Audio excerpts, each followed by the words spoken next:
Il faut développer cette notion d'éducation mutuelle bien plus. Et je crois que là est un des secrets d'un pays qui avance. C'est où le niveau d'enseignement est sans doute au niveau d'acquisition des connaissances relativement inférieur au nôtre, comme la Finlande, mais où il y a cet esprit d'éducation pour tous qui réussit mieux globalement que nous, bien que n'ayant pas une super élite comme nous. Donc, il faut avoir cet enseignement coopératif. Alors, qu'est-ce qu'on a fait en France? On a fait les rythmes scolaires. Alors, évidemment, les communes riches peuvent s'en payer d'intéressants, les communes pauvres, non, et ça retombe sur les communes. C'est décidé d'en haut.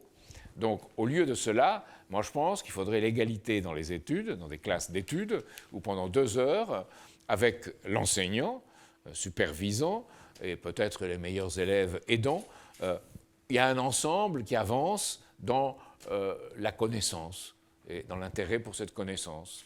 Alors, ça crée une égalité, parce que là se trouve dans les mêmes conditions, je dirais, le fils de bourgeois qui est isolé dans sa chambre, qui est tranquille, et si ses parents sont dans l'enseignement, qui vient l'aider à travailler, et l'autre qui a des parents qui ne savent pas, la radio ou la télévision ouverte, et 2, parfois 3 dans la même chambre. Là, tout le monde est dans les mêmes conditions. Donc ça, c'est être réaliste, et c'est de cette façon qu'on peut avancer. Alors évidemment, il faut avancer non pas par un enseignement par formule, qui favorise les perroquets de bonne famille, mais un enseignement par esprit créateur qui est chez chacun d'entre nous. Ça, c'est l'autre aspect. Or, cette question de rythme scolaire est une sorte d'enfumage mutuel assuré. Ce n'est pas du tout quelque chose qui a à voir avec la volonté d'égalité sociale, de développement économique et d'égalité dans le mérite. C'est-à-dire que le mérite crée des conditions où certains peuvent accéder à des emplois, à des niveaux de connaissances qu'on trouve plus intéressants, mais ils ont le devoir d'aider et d'enseigner les autres pour que les autres puissent à leur tour développer ces capacités. Et ça, c'est ce qui fait qu'un pays qui avance. Le nôtre n'avance plus. Pourquoi?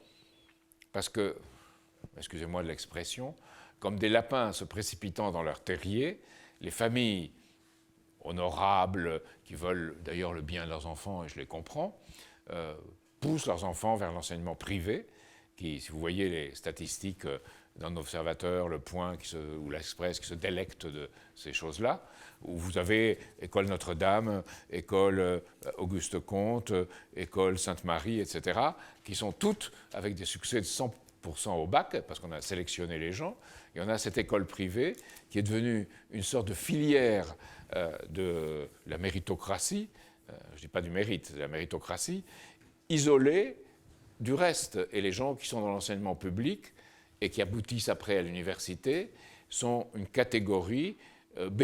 Et après la catégorie CDE, c'est comme dans le chômage, hein, la catégorie CDE, qui est la catégorie de ceux qui iront à l'apprentissage ou à l'enseignement professionnel, au bac pro.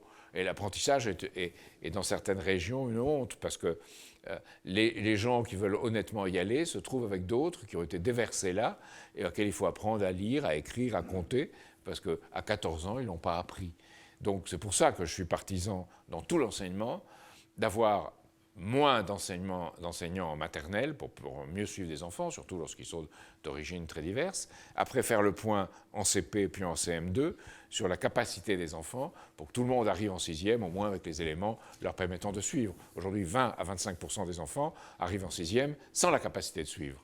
Donc il faut leur donner à chacun cette capacité de suivre. Et c'est l'enseignement mutuel et l'attention à autrui.